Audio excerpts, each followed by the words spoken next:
When someone has a passion for what they do, it comes through in the product they provide their customers. Just ask LaRocco's Pizza's new owner, Jason Johnson, about their crust. They make it every day and let it rise for a minimum of 24 hours before they use it for their pizza. And his staff doesn't want to do anything they won't be the best at, and you can taste it in their pizza. LaRocco's Pizza, just a half block north of the I-470 and Gage Boulevard exit. Come taste the difference. It's time for Real Estate 101 with the Carrie Brown team from Preferred Advisors. Good Saturday morning to you. This is Carrie Brown, Associate Broker with eXp Realty and the Preferred Advisors team, and you're listening to Real Estate 101.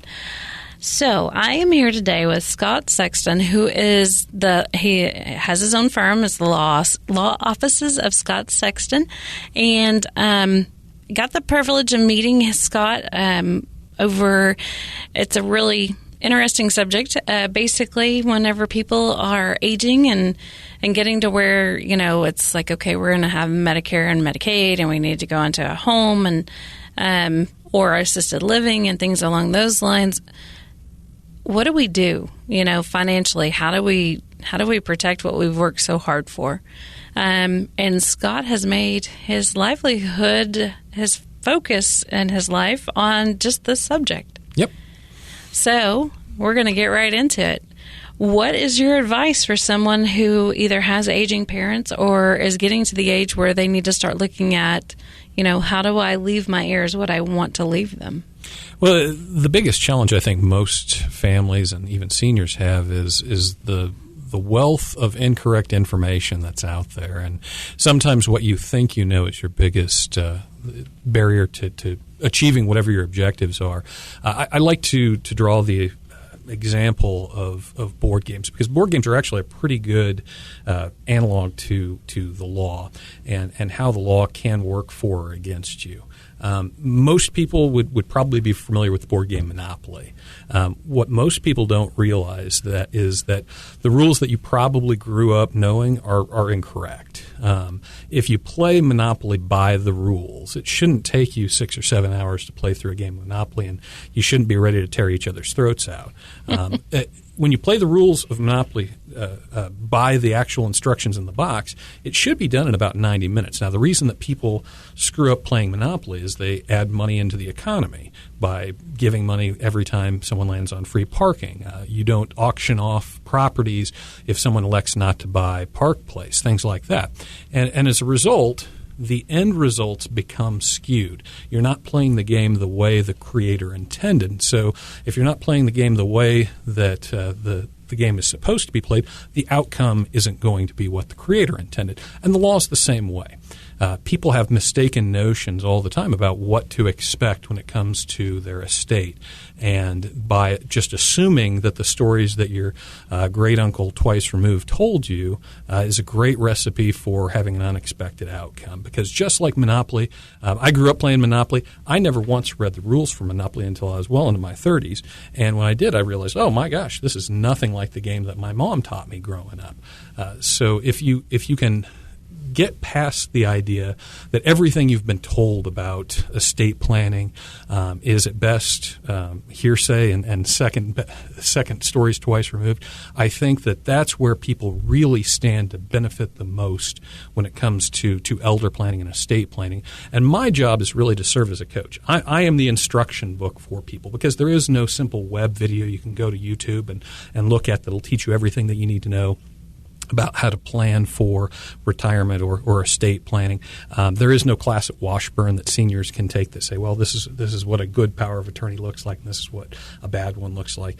And the important thing for families, your parents, seniors in general, you need to be asking those questions. And I always advocate that anyone who's 65 years of age or older needs to be asking those questions and having those important conversations with their families, and not just simply assuming that what you've been told or what you've heard about your cousin's story is the gospel.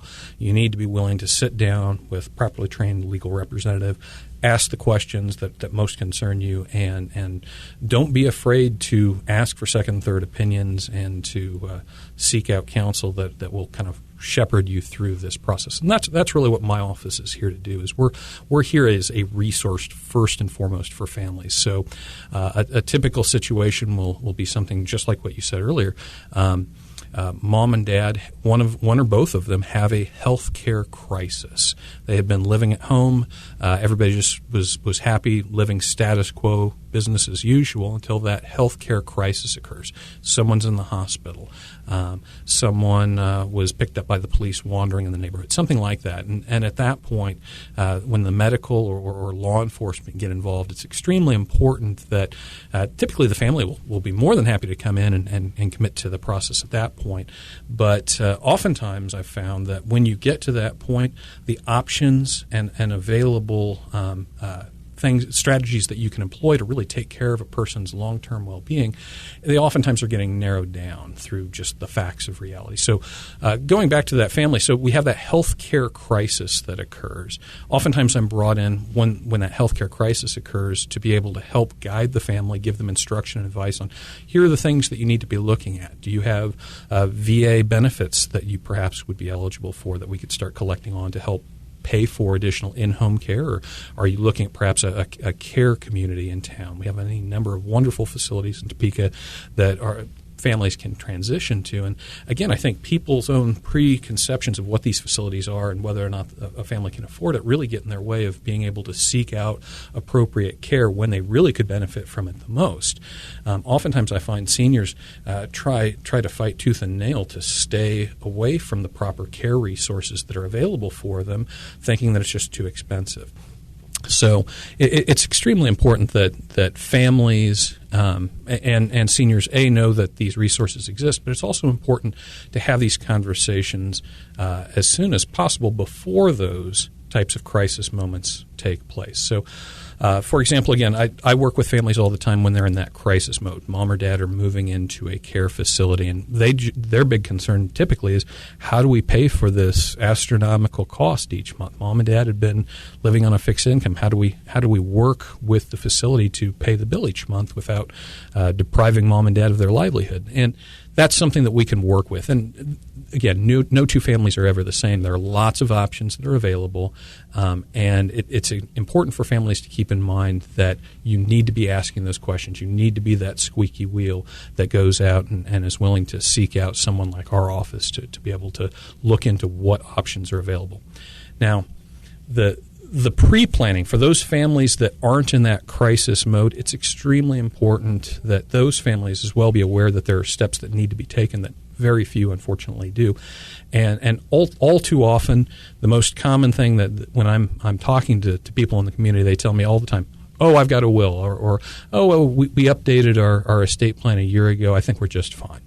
Well, maybe not. It's hard to say if you just have a will whether that's going to appropriately address a lot of the issues that you think it's supposed to address. Many seniors come to me and tell me that they think a will is supposed to allow them to avoid probate, which is the process of having a court oversee the paying of your final expenses and the distribution of assets to beneficiaries. They think that all of that can be avoided by just having a will, and that's not how a will works at all. In fact, a will is supposed to serve as instructions for a court to be able to distribute assets and to attend to a person's final affairs. So a will doesn't serve to avoid those issues at all. And I think that there are very simple steps that families can take, and surprisingly affordable ones, that will allow them to avoid those pitfalls of probate without having to really be run through the ringer, either in legal expenses or in just endless legal hoops. I will say that we have noticed in real estate, I've even had where a criminal attorney put together a power of attorney, and that was all fine and good for his criminal matters. It did not address his residential matters. And so the same thing comes down to attorneys. Not everyone specializes in the same thing. And I think that is something that really should be addressed because people don't realize it's the same thing with real estate. You can get somebody one day on the job that puts on Facebook that they're a professional and they know exactly what they're doing, when in reality, in our world, you're just messing up the deal if you don't have somebody helping you. It's the same thing in law. If it's not done correctly, if you're not going to the right person, if that's not their specialty, it's the same thing. That is correct. One thing I would clarify is the state of Kansas is very particular about the use of the word specialization when it comes to attorneys. Attorneys aren't allowed to call ourselves specialists unless there's a specific degree that you can get from a law school, for example, that calls you a specialist. So in the state of Kansas, and again, I apologize if I misspeak on this, but it really boils down to just tax attorneys and family law specialists are the only ones that can call themselves specialists. Every other attorney, whether you're dealing with suing people or whether you're talking about preparing someone's will, we're all general practitioners, more or less. Now, with that said, it is important that you look for attorneys that focus their practices in certain areas. If I'm going through a situation where I have to sue someone, I may want to pick a medical malpractice quote-unquote expert, someone who does that type of work regularly versus someone who sues people for breach of contract, for example. So it's important that while most attorneys can handle general estate planning matters, it's a very good idea to get at least one opinion from someone who spends almost all of their practice, or as much of their practice as possible, practicing in that area. And specifically, what seniors need to look for is for attorneys that handle work for seniors specifically, or elder law attorneys. Someone who's very familiar with the pitfalls and the patterns that people's lives frequently go through. My grandparents are a textbook example of the kind of area of pitfalls that an attorney should be aware of and needs to be aware of in order to give proper advice. Back to your example of having a good power of attorney in place. The same thing applies for making decisions or doing any type of complex planning to shelter or protect assets for benefit planning purposes.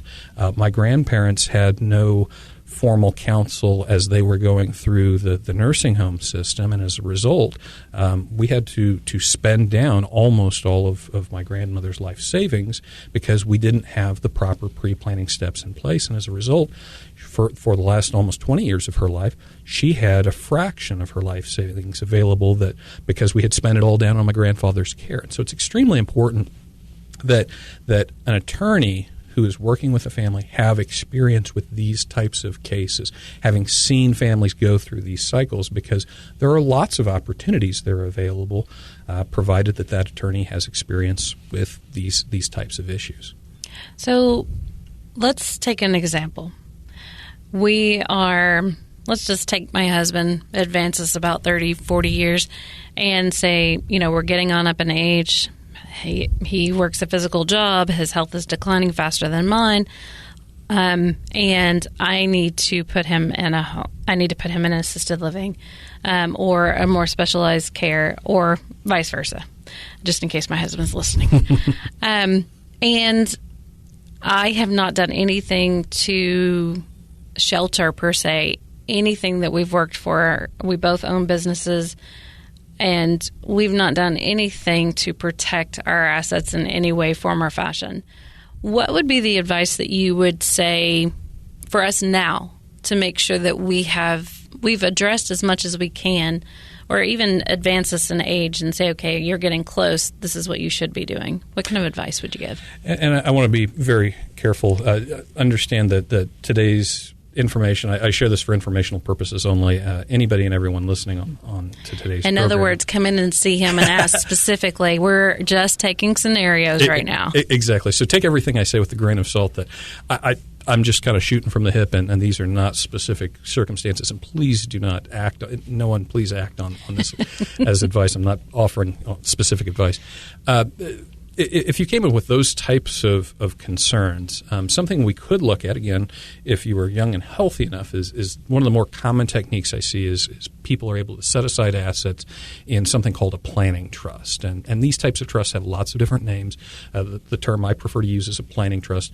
It's a type of trust designed to be able to set aside assets You can have some access and use of those assets, and there are some restrictions on those assets, and that may or may not be a deal breaker and why it may or may not be a good fit for any given person. But these types of trusts can be a way of setting aside funds that after a 5-year look back would not be subject to any forcible spend down for Medicaid benefits or through estate recovery after you were to pass away.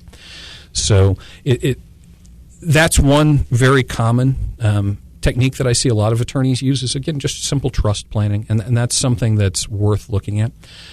It's important to keep in mind that a planning trust is different from the type of trust most estate planners use, which is a revocable living trust.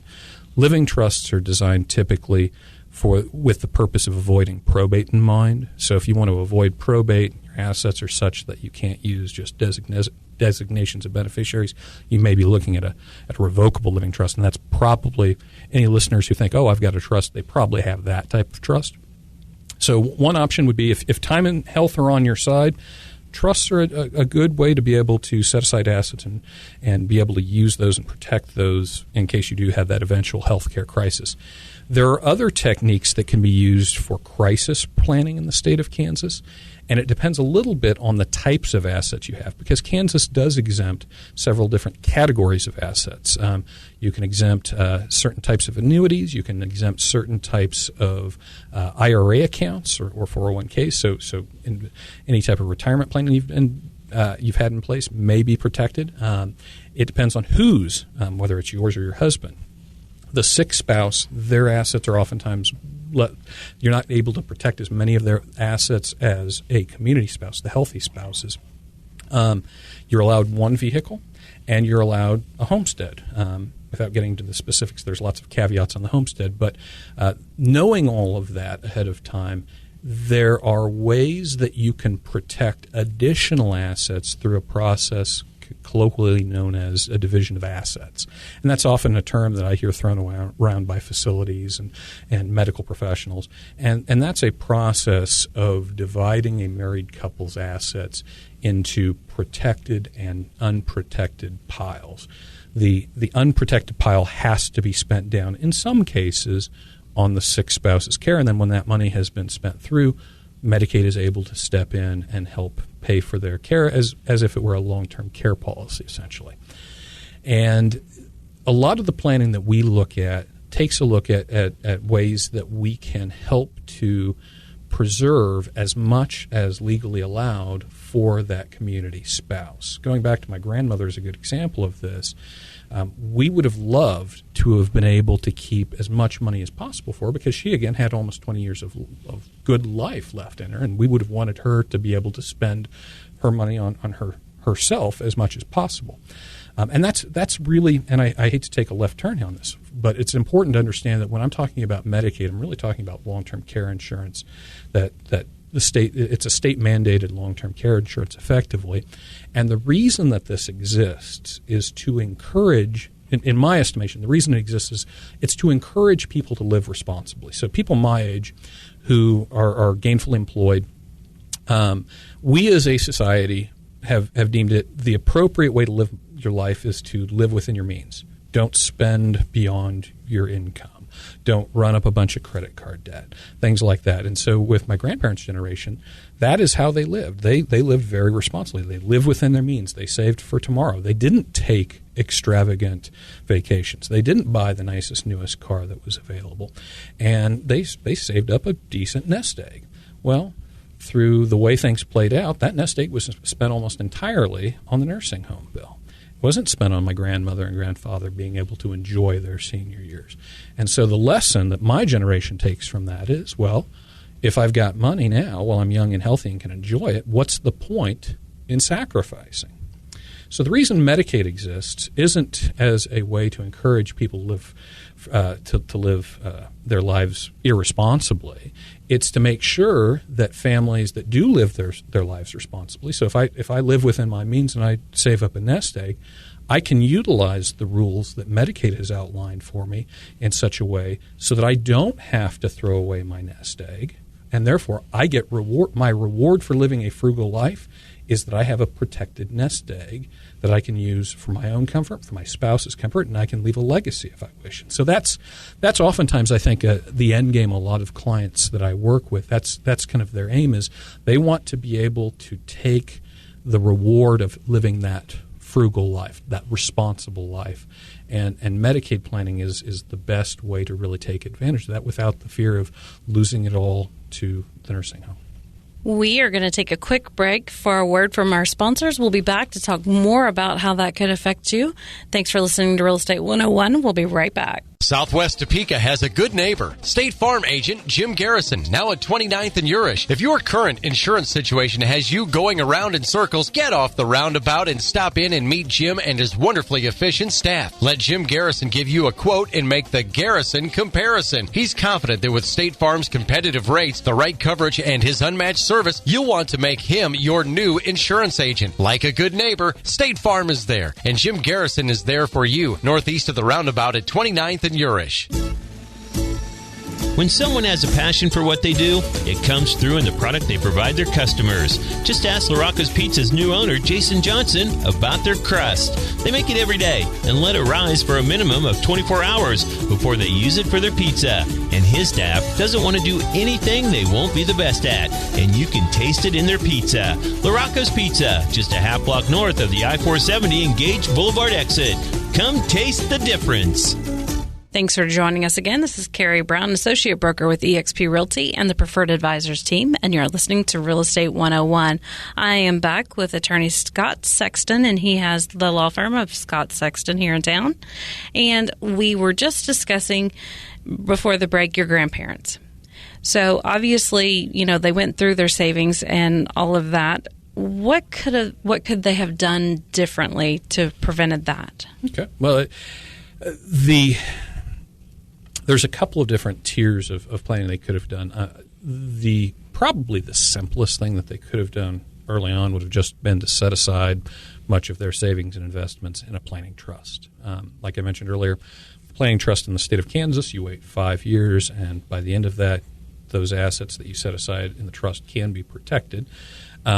We have enough access to those accounts in some cases where my grandparents could have still gain some benefit and use of that money for the rest of their lives and live quite comfortably. That would have been one option. Most families don't have that luxury. Typically, in my experience, it's usually the more wealthy a client is, the more likely that they'll have that extra time for the trust because they'll have extra money that they can use to live comfortably on until the end of their 5-year look back. For most families, that 5-year look back is not an option, though. And so in my grandparents' case, another alternative, and the one that I would have been happiest with, I think, would have been the use of VA improved pension benefits. My grandfather was a veteran of World War II, received an honorable discharge, and by virtue of his service, when he needed the health care where he was at in the nursing home, he would have qualified for about a pension of a little more than $2,000 a month tax-free, had we known about it at the time.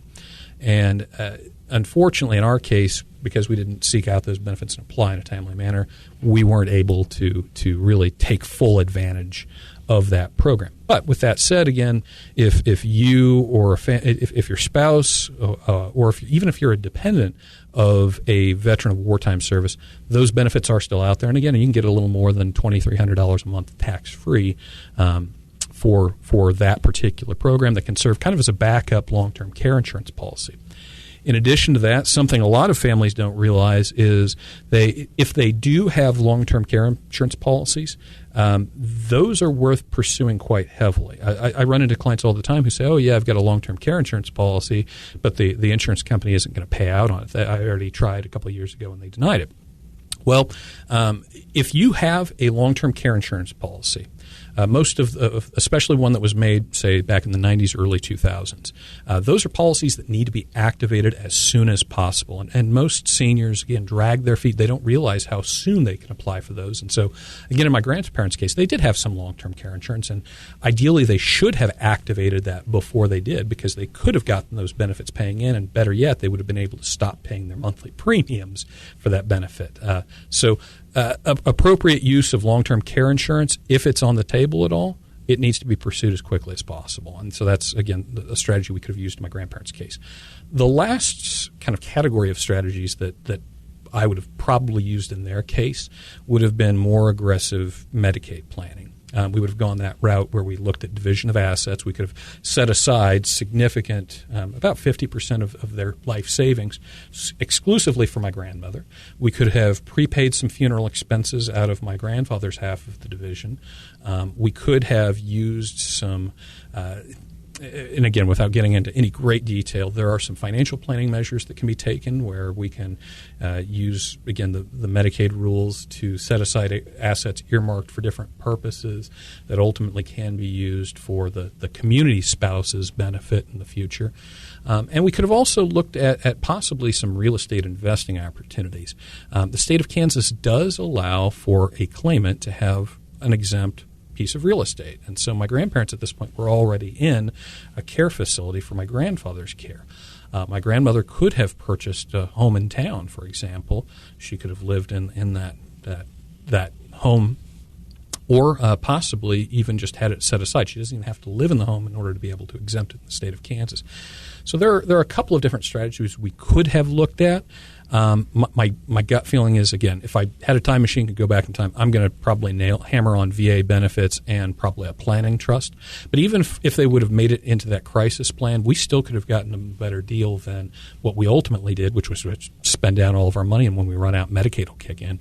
We could have absolutely done something a little bit better by just setting aside some money for my grandmother and then letting her use that for the rest of her life. I mean, it would have having $100,000 set aside for her care for the rest of her life would have been a lot better than having almost nothing, which is what we went through. And again, that's part of what my office is really designed to do, is we are here to make sure that seniors have peace of mind and, by extension, their families. I could care less whether we're setting up a situation where the kids will be able to inherit a larger inheritance in the long run. That's not what we're here to do. I am here, and I think most of the families we work with, we're really here to make sure that mom or dad aren't stressed out about where next month's rent is going to come from. I want them to know that absolutely I have peace of mind because I've got money in the bank, I've got myself taken care of for the rest of my life, and the day I pass away, I won't be worried about paying next month's bill. If mom and dad aren't stressed out about the money, if they're not concerned about it, by extension, the rest of the family isn't going to have to worry about that either.